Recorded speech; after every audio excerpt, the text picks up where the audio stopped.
ചേട്ടാ എവിടെ സ്ഥലം എവിടാ? കൊല്ലത്ത് എവിടാ? കുണ്ട്രയെന്ന് നമ്മുടെ കോട്ടയത്ത് പോത്ത് വാങ്ങിയാൽ വന്നേക്കോ. എത്ര തന്നെ എടുത്തു? 7 എന്നാ ഈ കാണുന്നല്ലേ ഇത്ര എണ്ണം? കുറേ ഉണ്ട്. അതിനകത്തൊരു നല്ലൊരു നീലരവി ഉണ്ടല്ലേ, നല്ലൊരു പ്യുവർ നല്ലൊരു നീല, എല്ലാം വെള്ള, കാലും എല്ലാം തന്നെ വെള്ളമായിട്ടുള്ള എല്ലാം ഉള്ള ലക്ഷണം. അതൊരു നീലരവി ഉണ്ട്. ബാക്കിയെല്ലാം മുറ എടുത്തു. എന്നാ തൂക്കം ഉണ്ട്? ആവറേജ് തൂക്കമൊക്കെ അപ്പോൾ ആ റേഞ്ചിലുള്ള എടുത്തേക്കുന്നത്. ഇത് നിങ്ങൾക്ക് ഒരാൾക്ക് വേണ്ടിയുള്ളതാണോ അതെങ്ങനെ? ചേട്ടൻ കൂടെ വന്നതാണ്. അപ്പോൾ ഈ 2 ചേട്ടന്മാർക്ക് വേണ്ടിയാണ് പോത്തുകൾ എടുത്തേക്കുന്നത്. 7 പേർക്ക്. എങ്ങനെയാട്ടെ ഇവര് വളർത്തുന്നത്? എങ്ങനെ? പാടമുണ്ട്, പാടമുണ്ട്. അതിനകത്ത് വളർത്താൻ 4 സൈഡും മറച്ചു അങ്ങനെ ചെയ്യാനുള്ള പരിപാടി നേരത്തെ ചെയ്തിട്ടേക്കുവാണ്. ആദ്യമായിട്ട് ആരംഭിക്കുക? വളർത്താൻ തന്നെയല്ലേ അതോ കൊണ്ട്? ഞങ്ങള് 2 പേര് റിട്ടയർഡ് ഹാൻഡ്സ് ആണ്, ഒരാൾ സർവീസിലുണ്ട്. ഓ ശരി. 3 പേര് ചേർന്നിട്ട് കൊല്ലത്ത് പുതിയൊരു സംരംഭം, പോത്ത് വളർത്തലല്ലേ? അതെ, മുറാ പോത്തിനെ തന്നെ ആദ്യം വളർത്താന്ന് വെച്ചാൽ. അത് നേരത്തെ പോത്തിനെ വളർത്തി പരിചയം അങ്ങനെ എന്തെങ്കിലും ഉണ്ടോ? വളർത്താണ്. പിന്നെ നമുക്കറിയാവുന്ന രീതി നമുക്ക് സ്ഥിരമായിട്ട് അതെ കണ്ടുണ്ട്, നമ്മൾ നേരത്തെ കണ്ടുണ്ട്. പുള്ളിക്കാരൻ നല്ലൊരു പോത്തിനെ തെരഞ്ഞെടുക്കാൻ വേണ്ടി കൂടെ വന്ന ചേട്ടൻ പേര് ചേട്ടാ?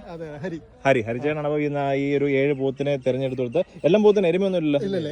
എല്ലാം ഒരു അടുത്ത ട്രിപ്പ് എരുമ ഇനി എടുക്കുന്നുണ്ട്. അപ്പം കൂട്ടി അല്ലേ? അപ്പൊ നമുക്ക് അവിടെ ഉള്ള പുല്ലും കാര്യങ്ങളും എല്ലാം സൗകര്യം ഉണ്ട് അവിടെ, സംവിധാനം ഉണ്ട് അവിടെ. ഓക്കെ, അവിടെയുള്ള പുല്ലുണ്ട്. വേറെ ഇത് പാടമാണല്ലേ? ഓക്കെ.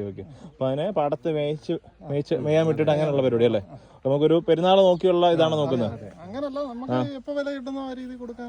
ഈ രീതിയിൽ എടുത്തേക്കുന്നത് മിക്സ് ആയിട്ടല്ലേ? ഓക്കെ. പെരുന്നാളിലാണല്ലോ പൊതുവെ പോത്തിനെ കൂടുതൽ മോഹവില എന്ന രീതിയിൽ കിട്ടുന്നത്.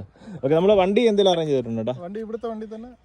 ഇനിയിപ്പോ ഇപ്പഴല്ലേ വെയിലല്ലേ? ഇപ്പോഴേ 3 മണിയാകുമ്പോൾ ഇവിടുന്ന് കയറ്റി കഴിഞ്ഞാൽ ഇന്നൊരു എത്തും. ഓക്കെ. അപ്പോൾ എന്തായാലും നമ്മുടെ കൊല്ലത്തുനിന്ന് 2 ചേട്ടന്മാരുണ്ട്. അപ്പോൾ അവർ ഗവൺമെൻറ് സർവീസിലൊക്കെ ഉള്ളവരായിരുന്നു. അപ്പം അവരൊരു ചെറിയൊരു പോത്ത് വളത്തിലോട്ട് ഒരു 7 എണ്ണത്തിനെ ആദ്യഘട്ടമായിട്ട് എടുത്തിട്ടുണ്ട്. നമ്മുടെ ഹരിചേട്ടനാണ് സെലക്ട് ചെയ്ത് കൊടുത്തത്. അപ്പോൾ മെയിനായിട്ട് അപ്പോൾ പല മിക്സ് ഒരു 130-140 ആവറേജ് ഉള്ളതിനെ എടുത്തേക്കുന്നത്. ഓക്കെ. മെയിനായിട്ട് ഈ പോത്തിനെ എടുക്കുമ്പം ചേട്ടൻ എന്തൊക്കെ കാര്യങ്ങളാണ് ശ്രദ്ധിക്കാറുള്ളത്? നമ്മള് ഇതിന്റെ തല, വാല്, ചെവി, പിന്നെ ഇതിന്റെ കാലുകള്, കാലിന്റെ വണ്ണം, അതൊക്കെ നോക്കി തലയും വാല അതൊക്കെ എങ്ങനെ ഇരിക്കണം? ഇതിന്റെ തല നല്ല പരന്ന തലയായിരിക്കണം. ചുരുണ്ടാവുമ്പോ കാണിക്കും നമ്മുടെ പോത്തിനെ.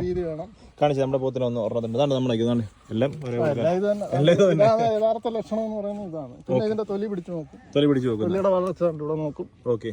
കാലിന്റെ വണ്ണം, പിന്നെ കാലിന്റെ ഇറക്കം. അപ്പൊ ഇതൊക്കെയാണ് നിങ്ങൾ പൊതുവെ പോത്ത് കച്ചവടക്കാരെ നോക്കുന്നല്ലേ? എല്ലാ ലക്ഷണവും ഇങ്ങനെയാണ് നോക്കുന്നത്. അപ്പൊ നമുക്ക് മനസ്സിന് പിടിച്ച് വരുന്ന ഓർമ്മ തന്നെ എടുക്കുന്നത്. അപ്പൊ എന്തായാലും നല്ല പോത്തിനെ എടുത്തേക്കുന്നത് എല്ലാം തന്നെ മാർക്ക് ചെയ്തിട്ടുണ്ട്. അപ്പൊ ഇനിയിപ്പോ വൈകുന്നേരം ഇനി അവർ കൊല്ലത്ത് കൊണ്ടുപോകും അല്ലേ? Okay, thank you.